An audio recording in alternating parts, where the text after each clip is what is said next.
ഫാത്തിഹ സൂറത്തിലുള്ള ഇഹ്ദിന സിറാത്തൽ മുസ്തഖീം സിറാത്തൽ ലദീന അൻഅംത അലൈഹിം ഗൈറിൽ മഗ്ദൂബി അലൈഹിം വലദ്ദാലിൻ ആമീൻ ദീനുൽ ഇസ്ലാമിന്റെ മാർഗ്ഗത്തിലേക്ക് വഴി ചേർത്തണേ എന്ന് മുഹിയുദ്ദീൻ ശൈഖിനോട് പറഞ്ഞാൽ അത് ശിർക്കാകുമോ? അത് ഒരു മുസ്ലിം മുഹിയുദ്ദീൻ ശൈഖ് ഖാലിഖല്ല, ഒരു മുഹിയുദ്ദീൻ ശൈഖ് മാത്രമാണ് എന്ന് വിശ്വസിക്കുന്ന ഒരു മുസ്ലിം അങ്ങനെ പറഞ്ഞാൽ ശിർക്കല്ല. അത് തന്നെയാണ് അതിന്റെ വിധി. അത് ശിർക്കല്ല എന്ന് തന്നെയാണ് അതിന്റെ വിധി. അതിൽ യാതൊരു സംശയമില്ല. സഹോദരങ്ങളെ, ഇതാണ് സമസ്തയുടെ ആകത്തുക. സമസ്ത എന്ന പ്രസ്ഥാനം ഉരുട്ടിപ്പരട്ടിയ ഒരു ഗുളിക രൂപത്തിലാക്കി കഴിഞ്ഞാൽ ഇതാണ് ആ സാധനം. ഫാത്തിഹ സൂറത്തിലെ ഇഹ്ദിന സിറാത്തൽ മുസ്തഖീം എന്ന അള്ളാഹുവിനോട് ചോദിക്കേണ്ട ആ ചോദ്യം, ആ പ്രാർത്ഥന, അത് മൊയ്തീൻ ശേഖിനോട് ചോദിക്കാം. ഒരൊറ്റ നിബന്ധന, മൊയ്തീൻ ശേഖ് ഖാലിഖാണെന്ന് വിശ്വസിക്കാൻ മതി. സ്രഷ്ടാവാണ് എന്ന് വിശ്വസിക്കാതിരുന്നാൽ എല്ലാം ചോദിക്കാനാ.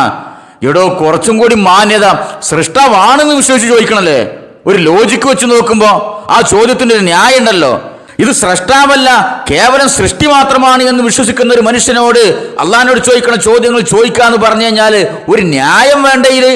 അപ്പൊ സഹോദരങ്ങള്, ഇതാണ് സമസ്ത. ഇനി ഈ സമസ്ത എന്ന് പറഞ്ഞ ഈ പിന്തിരിപ്പും പ്രസ്ഥാനം ഉണ്ടല്ലോ, ഈ പ്രസ്ഥാനത്തിനും വേണ്ടി പ്രവർത്തിക്കുക എന്ന് പറഞ്ഞാൽ ഇതാണ് നമ്മളെ ബദറും ഉഹുദും എല്ലാം തന്നെയാണെന്ന് അവർ പറയണത്. കേട്ടോളീം.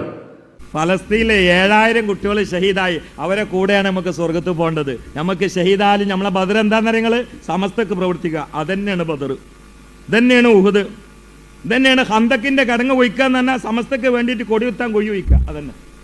അപ്പൊ ഫലസ്തീനിൽ 7000 കുട്ടികൾ ഷഹീദായില്ലേ? നമുക്ക് അങ്ങനെ ഷഹീദാളെ വകുപ്പൊന്നും ഇടല്ലോ. അപ്പൊ നമുക്ക് ഷഹീദിന്റെ കൂലിട്ടാളെ വകുപ്പ് എന്താ? സമസ്തക്കും വേണ്ടി പ്രവർത്തിക്കുക. ഏത് സമസ്ത? മുകളിൽ പറഞ്ഞ ആ പിന്തിരിപ്പൻ സമസ്ത. അല്ലല്ലാത്ത ആളുകളിലേക്ക് ജനങ്ങളെ അടുപ്പിക്കാൻ വേണ്ടി ഉണ്ടാക്കിയ ആ സമസ്ത ഉണ്ടല്ലോ, ആ പ്രസ്ഥാനത്തിനും വേണ്ടി പ്രവർത്തിക്കലാണ് നമ്മളെ ബദറും നമ്മളെ ഉഹുദും നമ്മളെ ഖന്തക്കും. നമുക്ക് ഇവിടെ കിടങ്ങുത്താൻ കേൾപ്പില്ലല്ലോ. അപ്പൊ എന്ത് ചെയ്യണം? സമസ്തക്കും വേണ്ടി ആ കൊടി കുത്താൻ വേണ്ടി കുഴി കുത്തുണ്ടല്ലോ, ആ കുഴിയാണ് നമ്മളെ ഖന്തക്ക്. ഇപ്പൊ കാസർഗോഡ് ജില്ലയിലെ കുനിയിൽ സമ്മേളനം നടത്താൻ വേണ്ടി കുറെ കൊടിമരും കാലൊക്കെ കുത്തിയല്ലോ. അപ്പൊ ആ കുഴിത്താൻ വേണ്ടി പങ്കെടുത്ത പണിക്കാരൊക്കെ ഉണ്ടല്ലോ, എല്ലാവരും ഖന്തക്ക് യുദ്ധത്തിൽ പങ്കെടുത്ത ജിഹാദികളാണ്, പോരാളികളാണ്. ഒരു മരിച്ചു കഴിഞ്ഞാൽ ഒരു ഷഹീദാണ് പോയി പറഞ്ഞു വരുന്നത്. സഹോദരങ്ങളെ, പറണീന് ഒരു ലക്കുലകാനുമില്ല, ഒരു ഉളുപ്പുമാനുമില്ല. ഇവർ ഈ സമസ്ത എന്ന് പറയുന്ന ഈ മൂരാച്ചി പ്രസ്ഥാനത്തിന് ഇവർ വെള്ളപൂശി കൊണ്ടുപോയി വെച്ച കോലാണിത്.